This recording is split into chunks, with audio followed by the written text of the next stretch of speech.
आश्रम नव शिष्यालय के इस सुंदर प्रांगण में इस नव शिष्यालय की रजत जयंती मनाने और 24 MSFS बंधुओं के प्रथम व्रत धारण पर उनकी खुशी में शामिल होने के लिए इस सुंदर शुभ शानदार मौके पर यहाँ एकत्रित आप सभी को हम दोनों का प्रणाम, नमस्कार, अभिनंदन, आदाब, सत श्री अकाल। जय यीशु। इस शुभ अवसर पर सेंट फ्रांसिस डी सेल्स के मिशनरी समुदाय यानी MSFS के संरक्षक एवं आध्यात्मिक गुरु संत फ्रांसिस डी सेल्स के बारे में प्रस्तुत है नाटक मैं हूँ मिट्टी, तू है कुम्हार। इस संत के बारे में जानने के लिए आपको ले चलते हैं फ्रांस देश में। वहाँ के सावोए प्रांत के थोरेन में स्थित पोलिन सेल्स परिवार के खूबसूरत दुर्ग में। यही है फ्रांसिस का विशाल घर। यहाँ सेल्स परिवार यानी 43 वर्ष के श्रीमान फ्रैंको डी बॉयसी और उनकी पत्नी 14 साल की मैडम सियोना डी बॉयसी अपने होने वाले पहलौठे बच्चे का बेसब्री से इंतजार कर रहे हैं।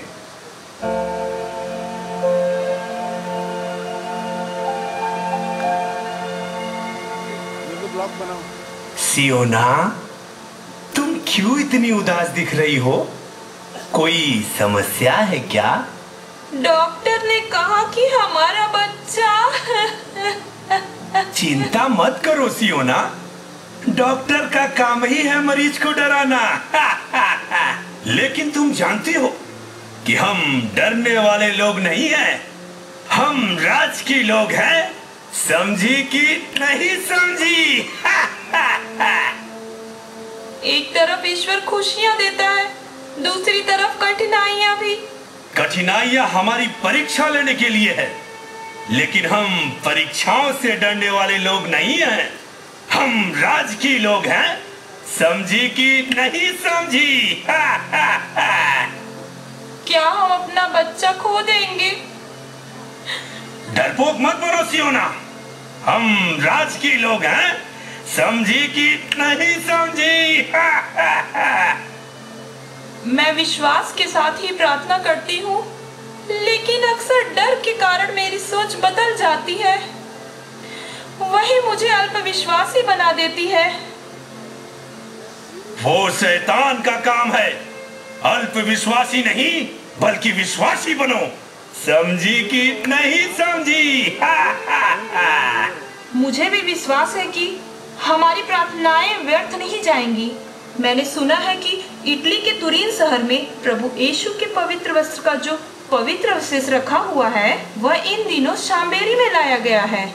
जो उस पवित्र अवशेष के सामने जाकर प्रार्थना करते हैं उनके जीवन में कई सारे चमत्कार होते हैं। क्यों ना हम भी वहां जाकर प्रार्थना करें? इस हालत में तुम शाम्बेरी की यात्रा कर पाओगी? हमारा बच्चा सही सलामत पैदा हो जाए, इसके लिए मैं कहीं भी जाने के लिए तैयार हूँ। चलिए हम निकलने की तैयारी करते हैं, ज्यादा सोचिए मत। ठीक है, मैं घोड़े का इंतजाम करता हूँ। सियोना, हम राज की लोग हैं, समझी कि नहीं समझी?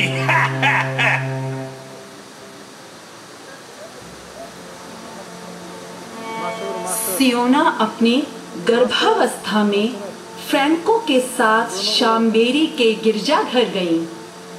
बस एक मन्नत लेकर कि सियोना के कोख में पल रहा बच्चा सही सलामत और स्वस्थ जन्म ले। धीरे से आना सियोना, संभल कर सियोना। हाँ, देखो फ्रैंको, प्रभु यीशु का पवित्र वस्त्र। आइए हम भक्ति से घुटने टेककर उसके सामने प्रार्थना करें, जरूर हमारे बच्चे को इसका लाभ मिलेगा। प्रभु यीशु के देह में पड़े हे पवित्र वस्त्र, मैं तेरा नमन करती हूँ। तुझे देखकर मेरे मन में अत्यधिक आनंद महसूस हो रहा है। मैं आंसुओं की धारा लेकर विश्वास के साथ तेरे सामने आई हूँ। तो कीलों से छेदे गए अपने हाथों से छूकर मेरे बच्चे को प्यार से अपने बाहों में ले ले प्रभु। रो मत सियोना, प्रभु हमें कभी नहीं त्यागेगा। वो डॉक्टरों का डॉक्टर है, वो जरूर हमें स्वस्थ बच्चा देगा। हे प्रभु, हे मेरे प्यारे प्रभु, मेरे बच्चे को संभाल प्रभु। स्वस्थ बच्चा मुझसे जन्म लेने दे प्रभु। प्रभु, मैं वादा करती हूँ, यदि मेरा बच्चा स्वस्थ होकर जन्म लेता है तो प्रभु हम अपने बच्चे को तेरी बलि वेदी में तेरी सेवा के लिए समर्पित करेंगे प्रभु। क्यों फ्रांको, यह ठीक है ना? ये तुमने क्या किया सियोना?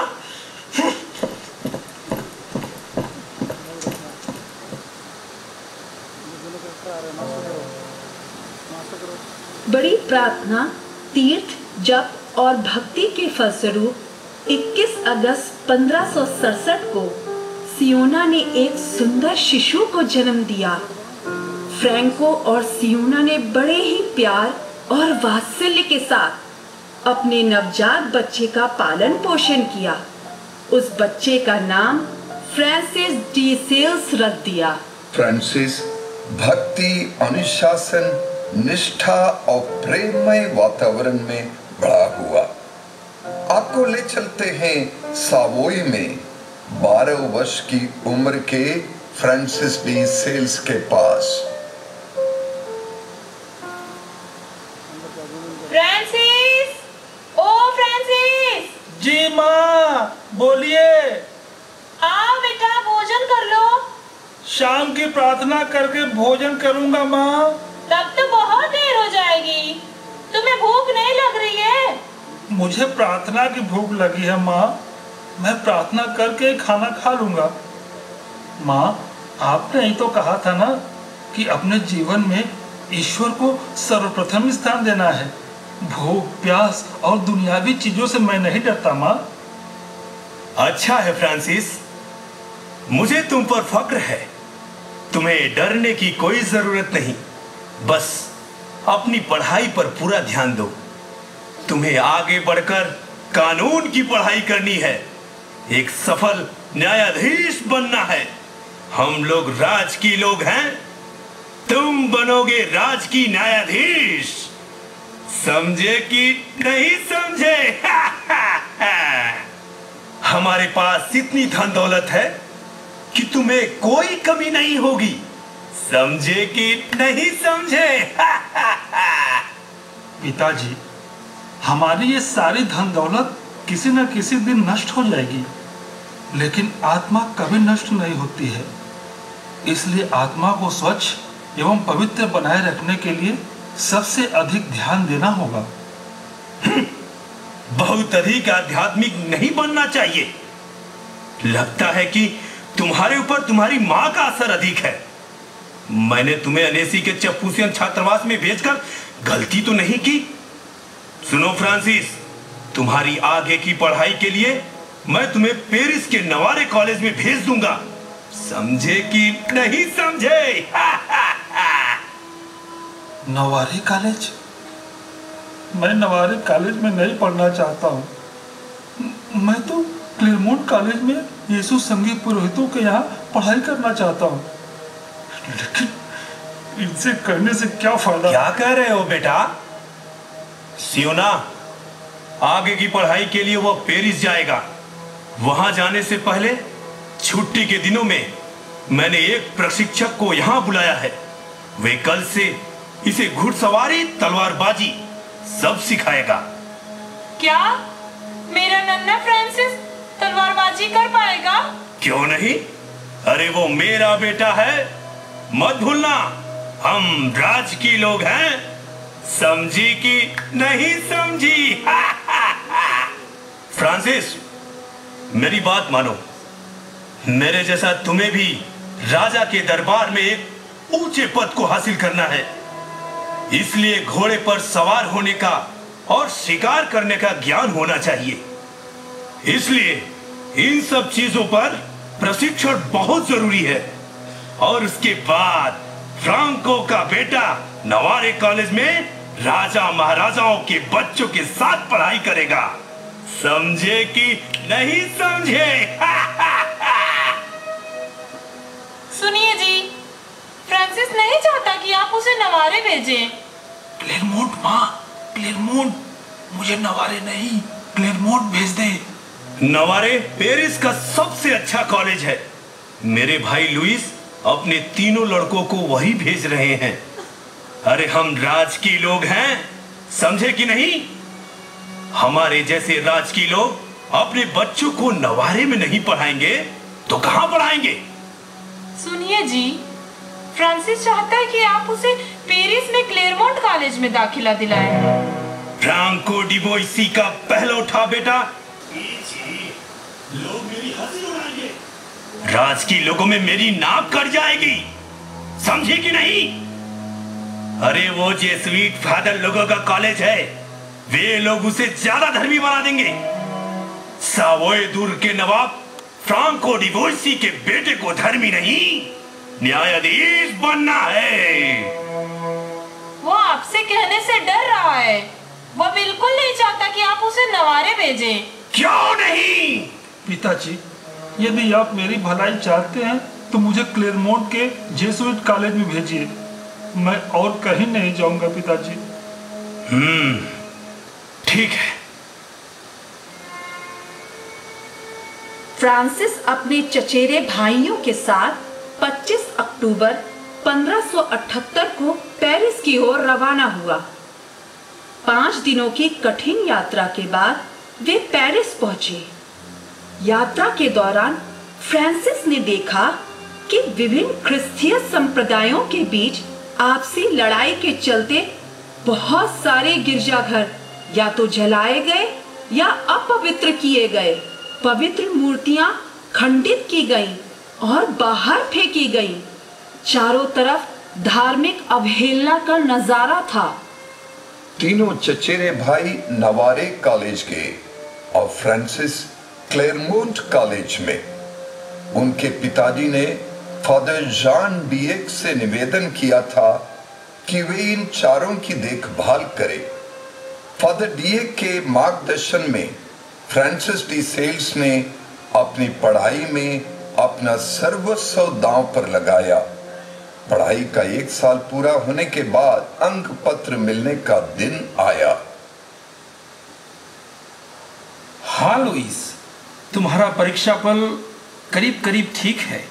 मेरे अंक फ्रांसिस के जैसे उतने ठीक नहीं है फादर डिएग।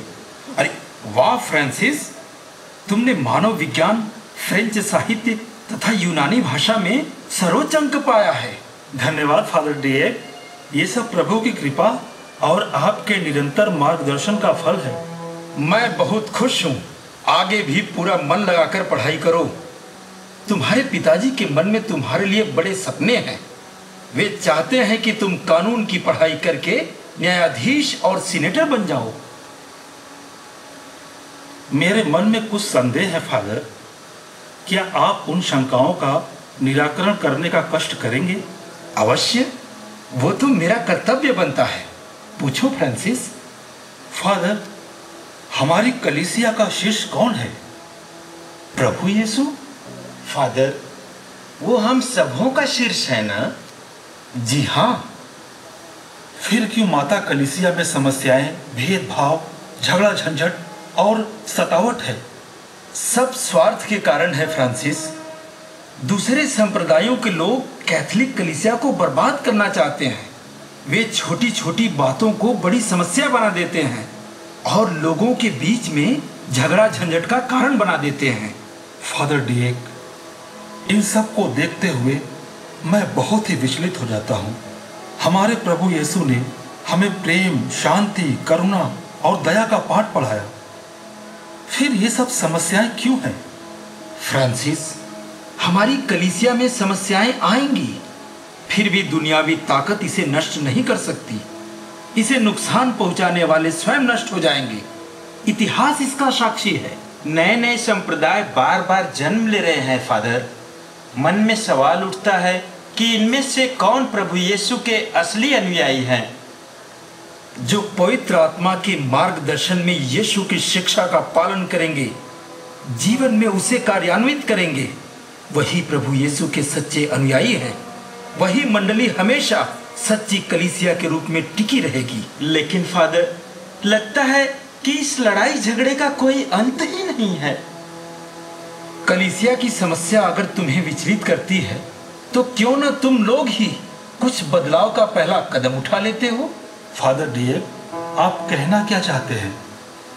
तुम दोनों युवा लोग निडर होकर अपने मजबूत विश्वासी जीवन द्वारा दूसरे संप्रदाय के लोगों को असली विश्वास में वापस ले आ सकते हो। उन्हें प्रभु यीशु की सही शिक्षा दे सकते हो। मैं भी यही चाहता हूं।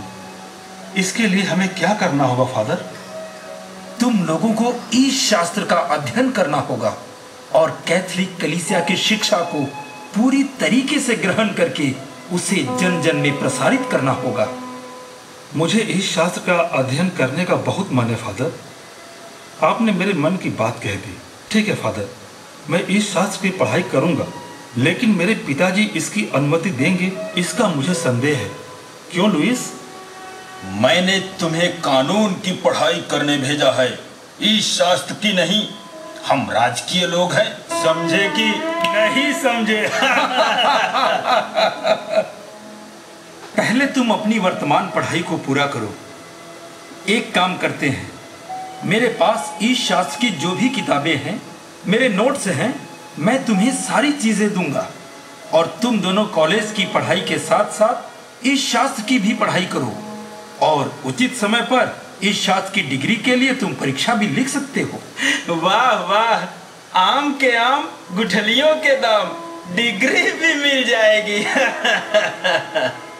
सिर्फ डिग्री हासिल करने के लिए मत पढ़ना, गहराई से पढ़ाई करो ताकि तुम अपने सभी सवालों का जवाब ढूंढ सकोगे। फ्रांसिस और लुइस, आप दोनों को मेरी हार्दिक शुभकामनाएं। धन्यवाद फादर। लुइस, इस शास्त्र की पढ़ाई के बारे में पिताजी को मत बताना। मैं जानता हूँ उनसे तुम बहुत डरते हो। मैंने तुम्हें कानून की पढ़ाई करने भेजा है, इस शास्त्र की नहीं। हम राजकीय लोग हैं, समझे कि नहीं समझे?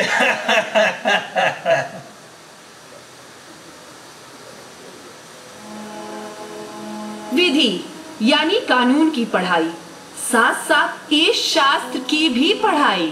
फ्रांसिस और लुइस पेरिस के अलग अलग कॉलेज में पढ़ाई करते रहे, लेकिन फादर डिएग के निरीक्षण में इनका रहन सहन कॉलेज के बाहर एक साथ था।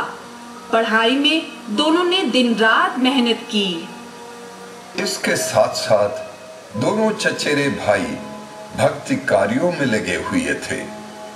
प्रतिदिन पवित्र मिस्सा बलिदान में भाग लेना, मां मरियम के प्रति समर्पित सोडालिटी में रहकर गरीबों के लिए परोपकार का कार्य करना, सब छात्रों से मित्रवत व्यवहार करना, ये सब इनकी दिनचर्या बनी। आपको ले चलते हैं पेरिस शहर की सड़क पर।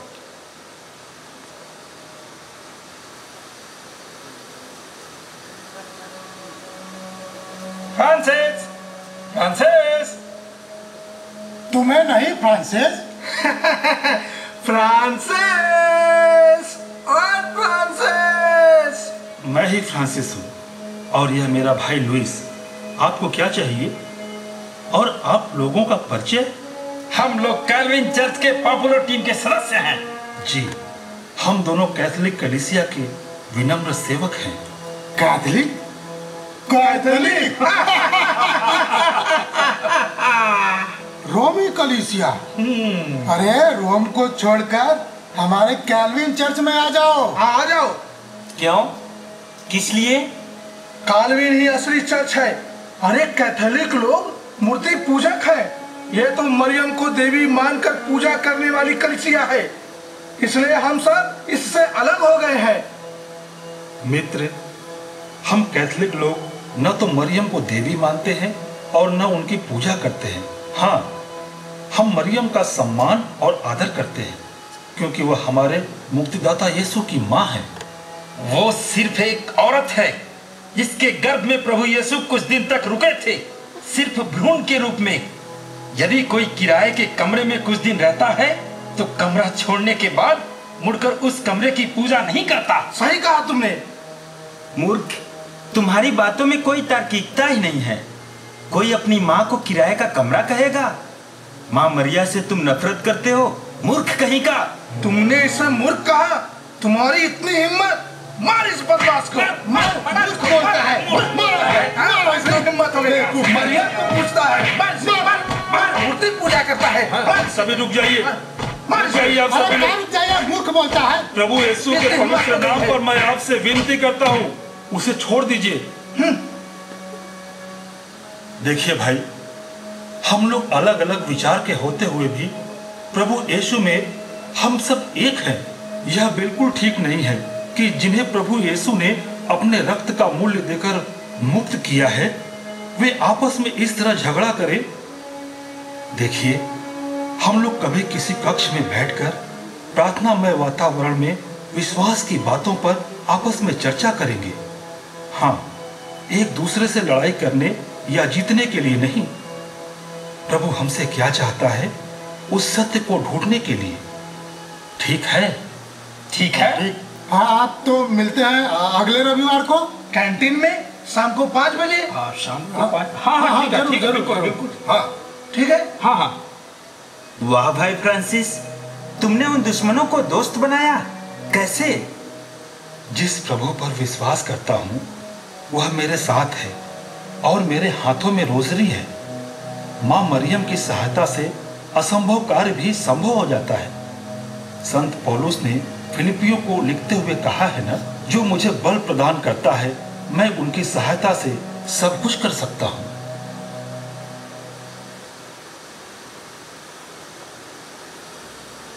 इस तरह फ्रांसिस ने न केवल अपने विरोधियों के दिलों को जीता, बल्कि इस शास्त्र की पढ़ाई का उपयोग करके उनके साथ संवाद स्थापित किया।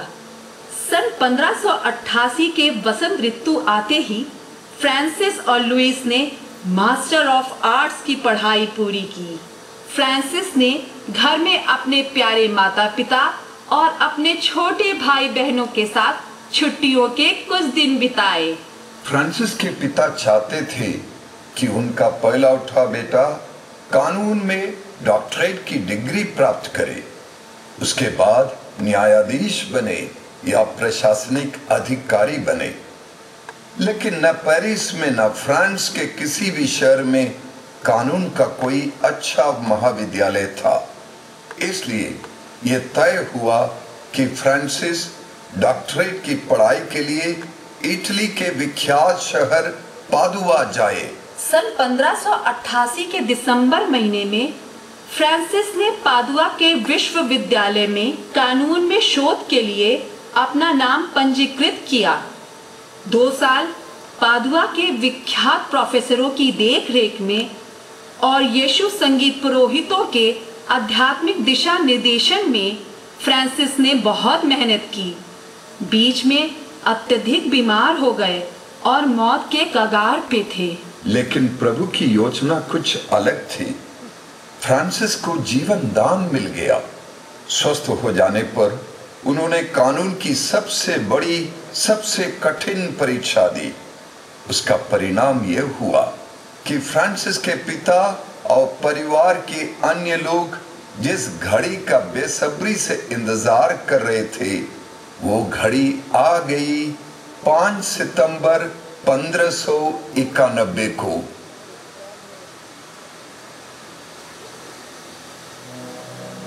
आज पादुआ विश्वविद्यालय गौरवान्वित है कि पिछले दिनों विधि संकाय के 48 विख्यात विधि शास्त्रियों के सम्मुख विधि से संबंधित उन जुरिस्ट के एक एक प्रश्न का सटीक जवाब देते हुए और उन सबको संतुष्ट करते हुए एक नौजवान शोधकर्ता ने कानून की सर्वोच्च डिग्री हासिल की है।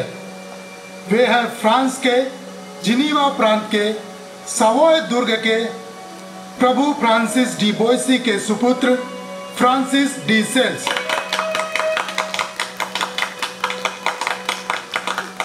मैं सविनय आग्रह करता हूं कि विश्वविख्यात कानून के प्रोफेसर गुइदो पंसीरेलो आप अपने कर कमलों से फ्रांसिस डी सेल्स को डॉक्टरेट की उपाधि प्रदान करने की कृपा करें।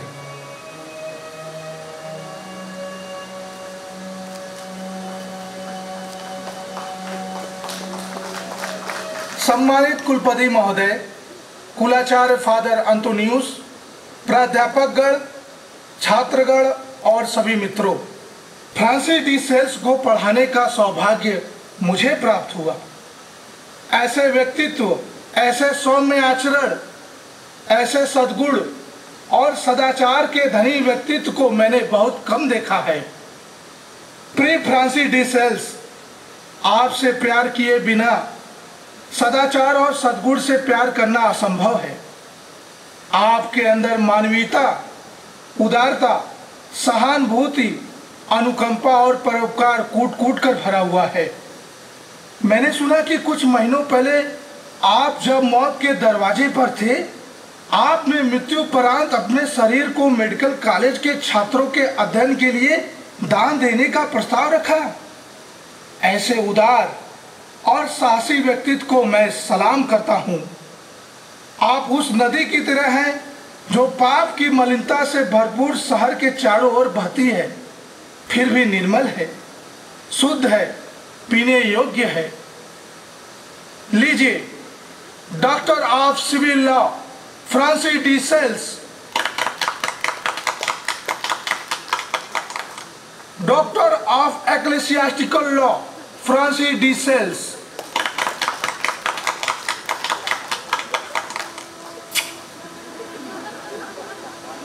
धन्यवाद। मैं आभारी हूं ज्ञान और प्रज्ञा के दीप स्तंभ इस पादुआ विश्वविद्यालय का। मैं आभारी हूं मेरे परम सम्मानित विश्वविख्यात जुरिस्ट प्रोफेसर गुइदो पंसरीलो का। मैं आभारी हूं मेरा बौद्धिक और आध्यात्मिक मार्गदर्शन करने वाले यीशु संघी पुरोहितों का। अब मुझे फ्रांस लौटना है।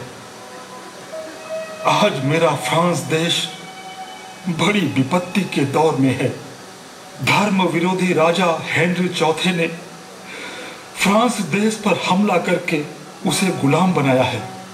अब फ्रांस के अधिकांश शहर कलीसिया विरोधी ताकतों के कब्जे में है।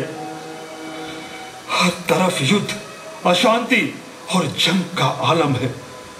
फ्रांस देश में शांति और सौहार्द लौटाना है और उससे बढ़कर कैथोलिक विश्वास को लौटाना है। मेरा मन विचलित है।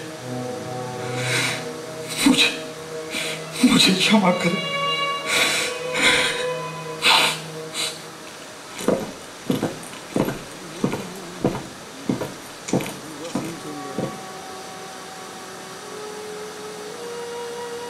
डॉक्टरेट की डिग्री पाने के बाद व्यथित मन से फ्रांसिस ने पादुआ शहर को अलविदा कह दिया। अपने भाई के साथ इटली के लोरेटो में तीर्थ यात्रा की और अपनी जन्मभूमि आने से पहले इटली के विभिन्न शहरों का दौरा किया और आखिरकार अनेसी में अपने माता पिता के पास पहुंचे।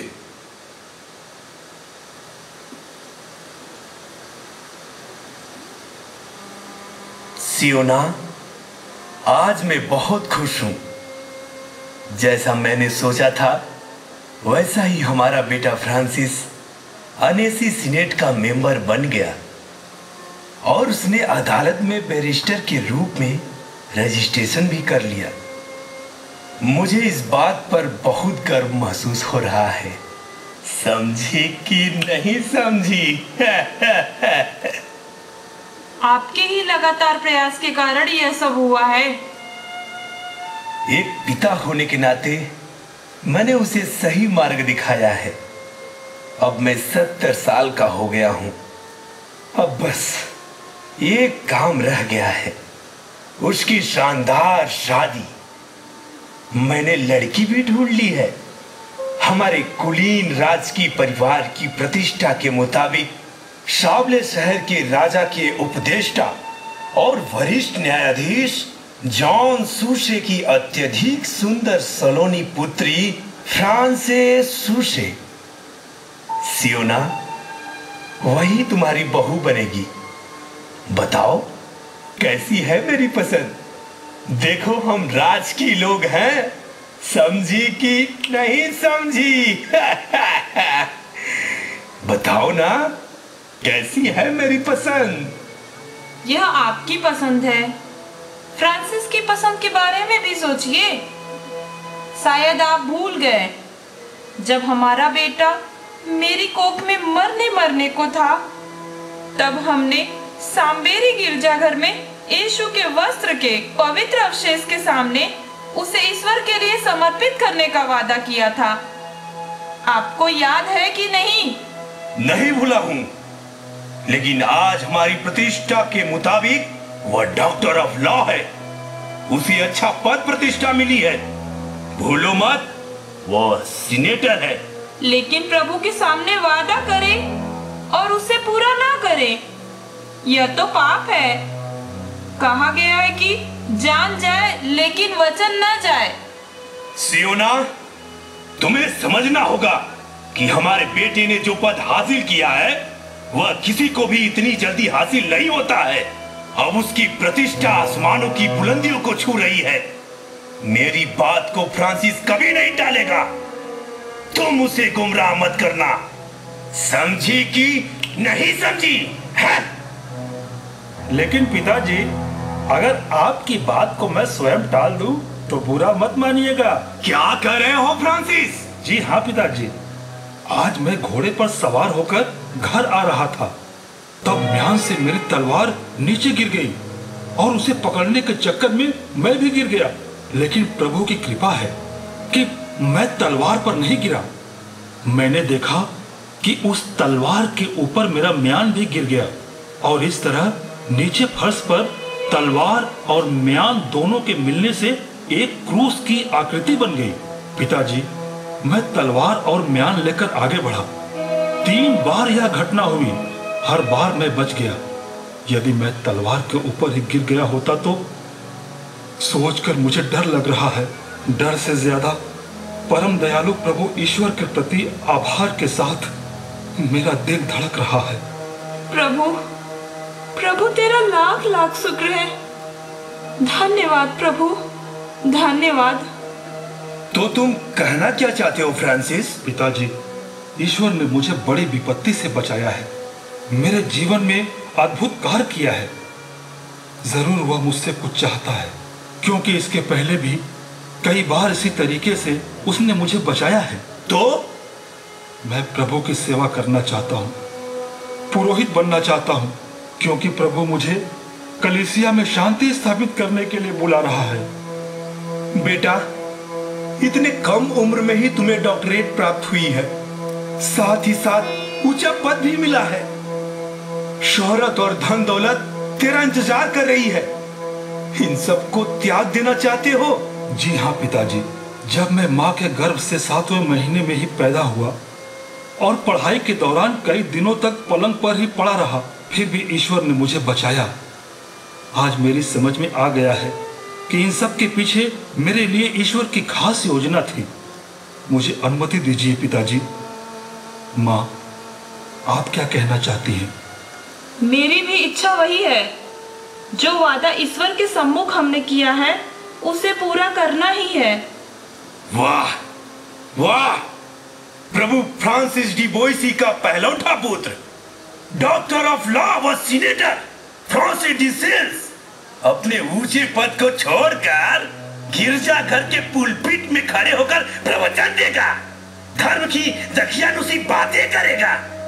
यह मूर्खता है, पागलपन है। फ्रांसिस, जल्दबाजी में या भावुकता में आकर कोई निर्णय मत लेना। जी नहीं पिताजी, यह भावुकता में लिया गया निर्णय नहीं है, बल्कि प्रार्थना में सोच विचार और ध्यान मनन के आधार पर लिया गया फैसला है। तलवार से बचने के बाद मैंने गिरजाघर में जाकर परम प्रसाद के सामने घुटने टेक कर प्रार्थना की। तब मेरे मन में यह विचार उत्पन्न हुआ कि मैं प्रभु यीशु का एक साधारण सा पुरोहित बनकर किसी पल्ली में लोगों को प्रेम भरे हृदय से सेवा करूंगा। बेटा फ्रांसिस, तुम हमारे खानदान के पहलौठे हो, इस पूरी जायदाद के वारिस हो, और तुम हमें छोड़कर जाना चाहते हो। मैंने सोचा था कि तुम मेरे बुढ़ापे की लाठी बनोगे। तुम्हारी माँ की आंखें ठीक नहीं है। मैंने सोचा था कि तुम्हारी माँ और तुम्हारे 12 छोटे भाई बहनों को तुम्हारे हवाले करके मैं इस दुनिया से खुशी से विदा लूंगा। लेकिन पिताजी, यदि मैं प्रभु की सेवा करने जाऊं तो प्रभु ही आप लोगों की देख रेख करेगा। प्रभु पर भरोसा रखिए पिताजी, कृपा करके मुझे अनुमति दीजिए। सुनिए ना, उसकी इच्छा अनुसार ही उसे पुरोहित बनने दीजिए। हम प्रभु की बुलाहट को नहीं रोक सकते हैं ना। पिताजी, हम प्रभु के हाथ में बस मिट्टी हैं, वही कुम्हार है। प्रभु जैसा चाहे वैसा बर्तन बनकर मैं लोगों के काम आना चाहता हूँ। मुझे आशीर्वाद दीजिए पिताजी। ठीक है, यदि ईश्वर की यही इच्छा है तो मैं तुम्हें रोकूंगा नहीं बेटा। प्रभु के नाम पर मैं तुम्हें आशीर्वाद देता हूं। तेरी भटकी भेड़ों को मैं लाऊंगा राह पर, बस मुझ पे तू अपनी रहम निगाह कर, बस मुझ पे तू अपनी रहम निगाह कर। माँ और पिताजी का आशीर्वाद लेके फ्रांसिस पुरोहिताई जीवन के लिए निकल पड़े। उनके चचेरे भाई लुइस भी उनके साथ हो लिए। प्रभु यीशु की सेवा के लिए दोनों ने गुरुकुल में प्रवेश किया। अगले ही दिन 10 मई 1593 को उन्हें पवित्र पोशाक प्राप्त हुआ। दर्शन शास्त्र, ई शास्त्र आदि की पढ़ाई वे पहले ही कर चुके थे, इसलिए 1 महीने के अंदर ही पुरोहिताभिषेक के पूर्व के सारे पदों में उन्हें अभिषेक दिया गया। अंततोगत्व 18 दिसंबर 1593 को वे प्रभु के पुरोहित के रूप में अभिषिक्त हुए। उसके चंद महीनों के अंदर फादर फ्रांसिस जिनीवा शहर के महागिरजाघर के प्रभारी और धर्म प्रांत के प्रोवोस्ट के रूप में नियुक्त किए गए। लेकिन वहां का माहौल कुछ और ही था।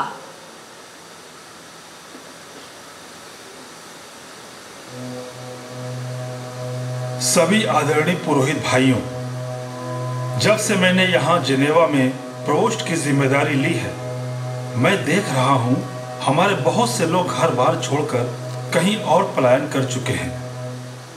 हमारे बहुत सारे गिरजाघर बंद हैं। आप लोग मुझे बताइए, हम लोग यहाँ की स्थिति कैसे सुधार सकते हैं? फादर फ्रांसिस, कुछ तो करना ही होगा, नहीं तो हमारी माता कलीसिया नष्ट हो जाएगी। हम आप ही पर भरोसा रखे हुए हैं।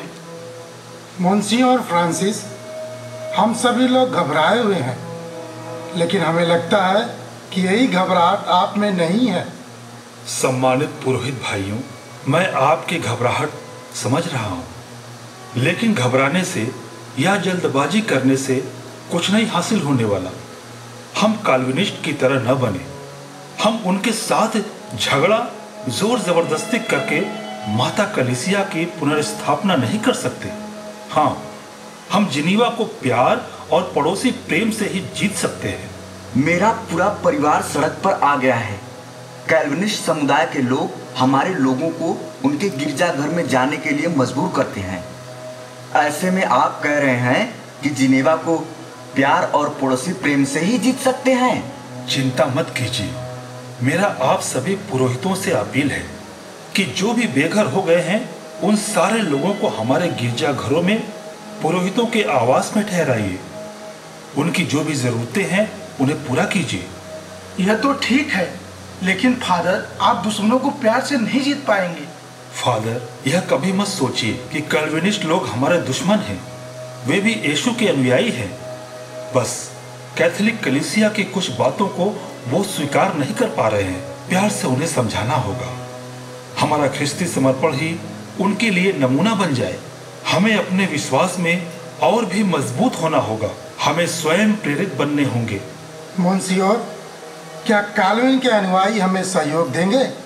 क्या वे हमें काम करने देंगे? कोई हमें पत्थरों से मारे या कोई हमें अपने कठोर वचनों से मारे, सब कुछ सहते हुए हमें सुसमाचार का प्रचार करना होगा। घर घर में जाकर प्रभु यीशु के वचन को सुनाना होगा। जो हमसे अलग हो गए हैं, भरोसा रखिए वे उड़ाऊ पुत्र के समान फिर लौट कर आएंगे। मोन्सियोर, जो लोग भूखे प्यासे हैं उन्हें प्रवचन सुनाकर आप कौन सा बदलाव ला पाएंगे? फादर, दूसरों की सेवा में ही पुरोहित का जीवन पूर्णता तक पहुंचती है। मोन्सियोर फ्रांसिस, आपकी अगुवाई में हम कार्य करने के लिए तैयार हैं। सतर्क रहिएगा, आपके जीवन के लिए खतरा हो सकता है। जिस प्रभु ने हमारे लिए क्रूस पे अपनी जान कुर्बान कर दी, उसके बदले हमें भी कुछ दुख उठाना पड़ेगा, शहादत देनी होगी। अब सही वक्त है। चलिए हम उनके ईमानदार शिष्य बनकर अपने लोगों को मुक्त करें। तो देरी किस बात की? चलिए हम अपना मिशन शुरू करते हैं। हाँ, चलिए चलिए।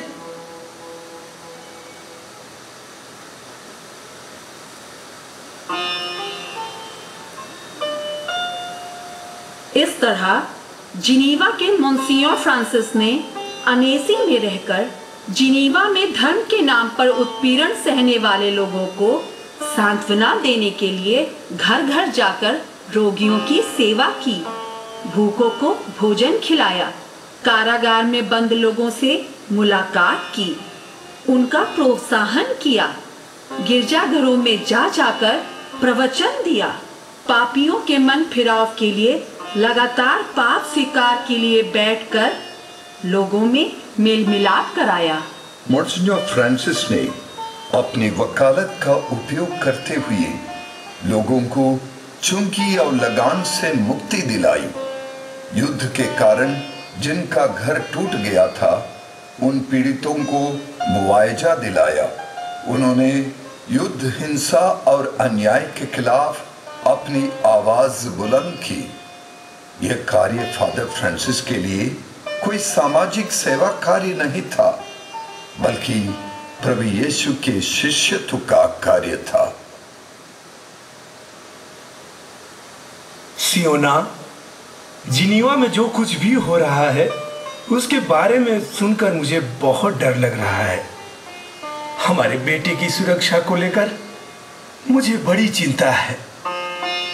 घबराइए मत, हमारा बेटा ईश्वर का कार्य करने गया है। उसे बस हमारी प्रार्थना की जरूरत है। काल्विन के लोग जंगली जानवरों के समान कैथोलिक पुरोहितों तथा विश्वासियों के ऊपर हमला कर रहे हैं। हमारे बेटे के लिए बड़ा संकट है। उसे हम वापस बुला लें? वो नहीं आने वाला। एक बार निर्णय लेने के बाद कुछ भी हो जाए, वह पीछे नहीं हटेगा। सियोना देखो, हमारा बेटा फ्रांसिस और मेरा भतीजा लुइस आए हैं। बेटा फ्रांसिस, मैं और आपके पिताजी दोनों ही आपके बारे में सोचकर चिंतित हैं। बताइए कैसे हैं आप? बेटा, आप लोग अब आ ही गए हैं तो वापस मत जाइएगा। कुछ दिनों के लिए यहाँ घर में रहकर आराम कीजिए। चाचा जी, अनेसी शहर में और पूरे जिनीवा प्रांत में स्थिति बदल गई है। मोन्सियोर फ्रांसिस की कड़ी मेहनत के कारण कलीसिया से अलग हुए कई लोग वापस आ रहे हैं। इनके प्रेम पूर्ण व्यवहार और परोपकार के कारण कैल्विन के बहुत सारे अनुयायियों ने सच्ची ख्रिस्तीयता को पहचाना है। माँ, पिताजी, हम लोग आपका आशीर्वाद लेने आए हैं। आपको पता नहीं होगा कि जिनीवा में मेल मिलाप लाने में जो कामयाबी हमें मिली है, उसके चलते साओय के ड्यूक चार्ल्स ने हमारे धर्माध्यक्ष से आग्रह किया है कि शाबले इलाके में तुरंत कुछ मिशनरी लोगों को भेज दिया जाए। आपका आशीर्वाद लेकर हम दोनों शाबले निकल जाना चाहते हैं। शाबले? बिल्कुल नहीं। हमने सुना था कि 3 साल पूर्व धर्माध्यक्ष ने 50 पुरोहितों को वहां भेजा था और उन सब की वहां बड़ी दुर्गति हुई। तो आप लोग कैसे वहां से जिंदा लौट पाएंगे? पिताजी, इसीलिए हम केवल 2 ही लोग जाएंगे और हम अपने तरीके से वहां काम करेंगे। आप चिंता न करें, हम आध्यात्मिक हथियारों से सशस्त्र होकर इस संघर्ष को जीतने जा रहे हैं। यीशु ख्रिस्त के लिए मरना हजारों कामयाबी से बेहतर है। पिताजी, इस जिम्मेदारी को निभाने के लिए हम यदि तैयार नहीं हैं, तो इस पोशाक को हम क्यों पहने? बेटा, प्रभु तुम्हारी रक्षा करे।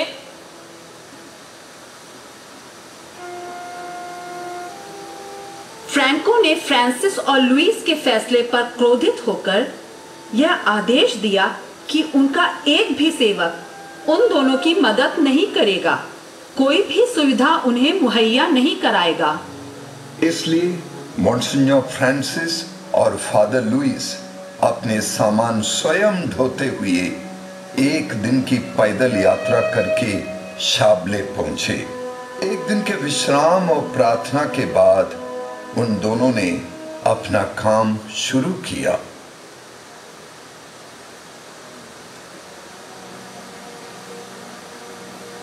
फादर लुईस, हमें शाबले आए 15 दिन हो गए हैं और यहाँ की स्थिति से हम दोनों करीब करीब वाकिफ हो गए हैं। काल्विन के अनुयायी हमें अपना दुश्मन समझते हैं और कैथोलिक कलीसिया को नष्ट करने के लिए ये कुछ भी करने को तैयार है और उनमें से एक ने मेरा सिर कलम करने की भी धमकी दी है। इसके बावजूद भी हमें उनसे बात करनी चाहिए। फादर फ्रांसिस, क्या हम अपने दुश्मनों से बात करेंगे? हम अपने प्रभु की आज्ञा को कभी ना भूलें। मत्ती का सुसमाचार अध्याय 5 वचन 44 में प्रभु यीशु हमसे कहते हैं, मैं तुमसे कहता हूं, अपने शत्रुओं से प्रेम करो और जो तुम पर अत्याचार करते हैं उनके लिए प्रार्थना करो। इन दिनों बाहर बर्फबारी बहुत ज्यादा हो रही है, इसका बुरा असर है मुझ पर। फादर लुईस, आपका स्वास्थ्य ठीक नहीं है, आप आराम कीजिए। आज मैं जंगल के उस पार जाऊंगा और वहां के किसानों से मुलाकात करूंगा। वे अनपढ़ हैं, इसलिए वे काल्विन के अनुयायी बन गए हैं। मुझे पूरी उम्मीद है कि प्रभु हमारे साथ है, वह हमारी मदद कर रहा है। हाँ, जैसे ही आपको आराम मिलेगा, आप मेरे लिए परम प्रसाद के सम्मुख बैठकर प्रार्थना करते रहिएगा। ठीक है फादर फ्रांसिस, उस जंगल में बहुत सी भेड़िए हैं, अपना ख्याल रखिएगा।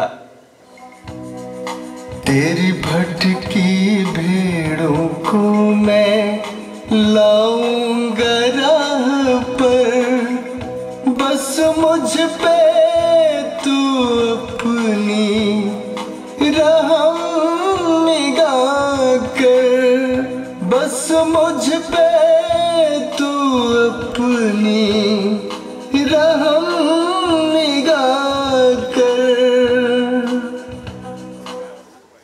शाबले के जंगल से होकर फ्रांसिस आगे के ग्रामीण क्षेत्र में घर घर जाकर लोगों से मिले।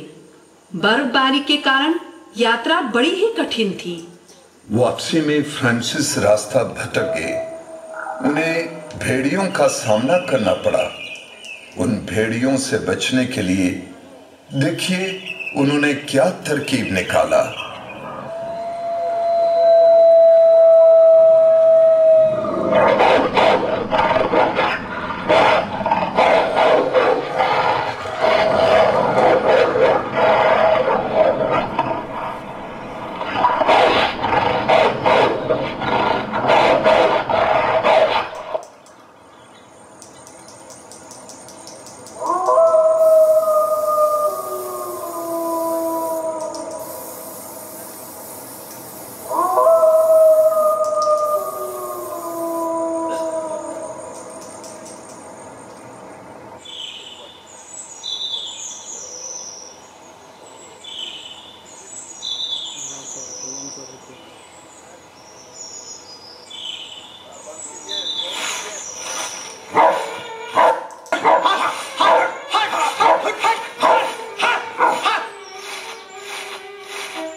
अरे वो देखो पेड़ पर। यह तो वो कैथोलिक फादर है।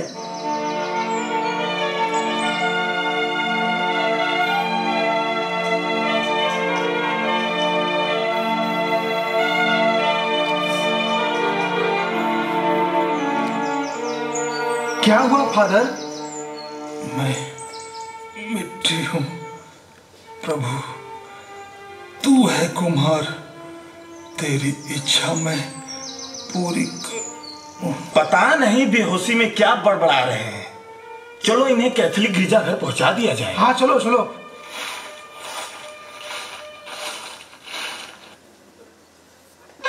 फ्रांसिस और लुइस ने शाबले के धर्म विरोधियों का दिल जीतने के लिए कोई कसर नहीं छोड़ी। फ्रांसिस ने एक ओर लगातार कठिन तपस्या की तो दूसरी ओर वे दोनों परोपकार और सेवा के द्वारा कई लोगों को आध्यात्मिक रूप से सन्मार्ग पर लेकर आए। फादर फ्रांसिस शाबले के सभी गिरजाघरों में गए जहां काल्विन के लोग प्रार्थना के लिए आते थे। उन्होंने काल्विनिस्ट लोगों के सामने कैथोलिक धर्म की बातों पर पवित्र बाइबल का उद्धरण देते हुए बड़ी सौम्यता के साथ प्रवचन दिया। उनकी सौम्यता, प्रेम, प्रवचन में निहित सादगी, बाइबल का उद्धरण और स्पष्टता के कारण बहुत सारे लोग प्रभावित हुए। फ्रांसिस ने कैथोलिक धर्म की शिक्षा के बारे में लघु पुस्तिकाएं लिखी। उन्हें काल्विनिस्ट लोगों के घरों के दरवाजे के नीचे कमरे के अंदर खिसका दिया। कहीं कहीं विरोध हुआ, उन पर हमला हुआ, लेकिन उनकी सौम्यता और प्रेमपूर्ण व्यवहार देखकर बहुत सारे लोगों ने कैथोलिक धर्म को फिर से स्वीकार किया। फ्रांसिस ने सन 1594 से 1602 तक 8 वर्ष शाबले में कड़ी मेहनत की और उस मेहनत का अच्छा परिणाम हुआ। सन 1602 में उन्हें जिनेवा का सहायक धर्माध्यक्ष बनाया गया। जब जिनेवा के धर्माध्यक्ष क्रेनियर का स्वर्गवास हुआ तब फ्रांसिस मुख्य धर्माध्यक्ष बने। बिशप फ्रांसिस ने जेन शंताल नामक भक्त विधवा के साथ मिलकर विजिटेशन सिस्टर्स धर्म संघ की स्थापना की। सन 1622 की आखिरी सत्ता फ्रांस देश में प्रोटेस्टेंट संप्रदाय के कब्जे में जो भी प्रदेश का अधिकार था उन पर कैथोलिक धर्म का आधिपत्य हो जाने पर एक बहुत बड़ा समारोह रखा गया। लियोन शहर में राजा लुइस 13वें और सभी राजा महाराजा, प्रभु, शासक सब पहुंच गए। जिनेवा के बिशप फ्रांसिस डी सेल्स भी पहुंच गए। बिशप सेल्स अस्वस्थ थे। 27 दिसंबर 1622 को अचानक वे गिर गए। अपने पुरोहितों और सहायकों की संगति में बिशप फ्रांसिस ने समझ लिया कि मैं सेवा और शिक्षा की 55 वर्षों की जीवन यात्रा के अंतिम पड़ाव पर पहुंच गया हूं। भाइयों, मेरे जाने का वक्त आ गया। देखिए, प्रभु ईश्वर अपने दोनों बाहें फैलाकर मुझे स्वर्ग बुला रहा। आप लोग मेरे लिए प्रार्थना करें। सब संतों की स्तुति विनती गाइए। Santa Trinitas Unus Deus, miserere Domini, Santa Maria, Mother of God, Santa Dei Genitrix, Mother of God, Santa Virgo Virginum, Mother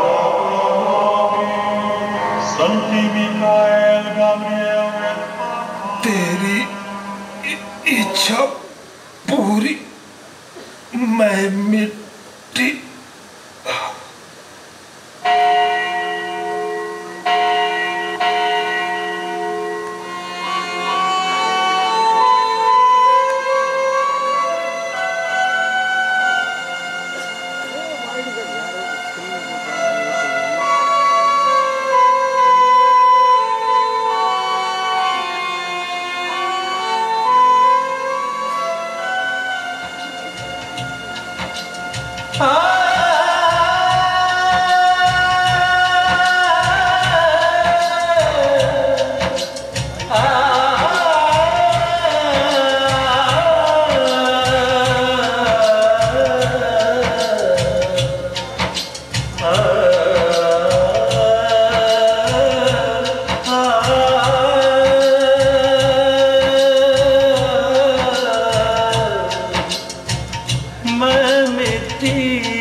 में पूरी हो प्रभु। वीरान पड़ी धरती से मिट्टी निकाल कर आदम एवा को बनाया सांसें फूंक कर। वैसी धरती के चाक पर पड़ा मैं, मुझे अपने योग्य बना।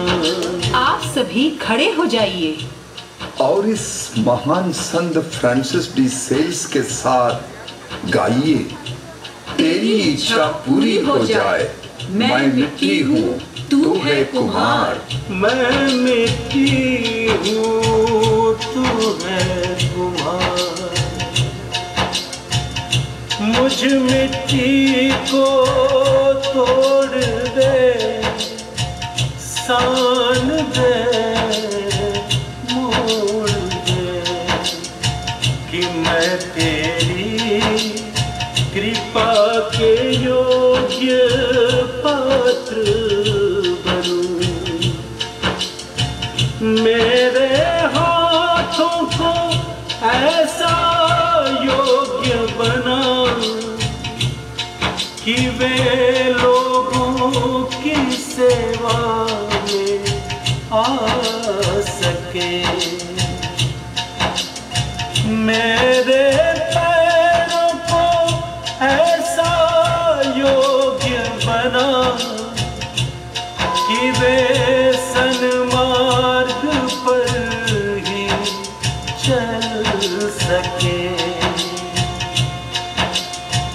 मेरे होठों को ऐसा योग्य बना कि वे सत्य और न्याय की बातें कहें। मेरी आँखों को ऐसा योग्य बना कि मैं पीड़ा देकर सांत्वना दे सकूं। मैं मिट्टी हूँ, तू है कुम्हार। मैं मिट्टी हूँ, तू है कुम्हार। तेरी इच्छा मुझ में पूरी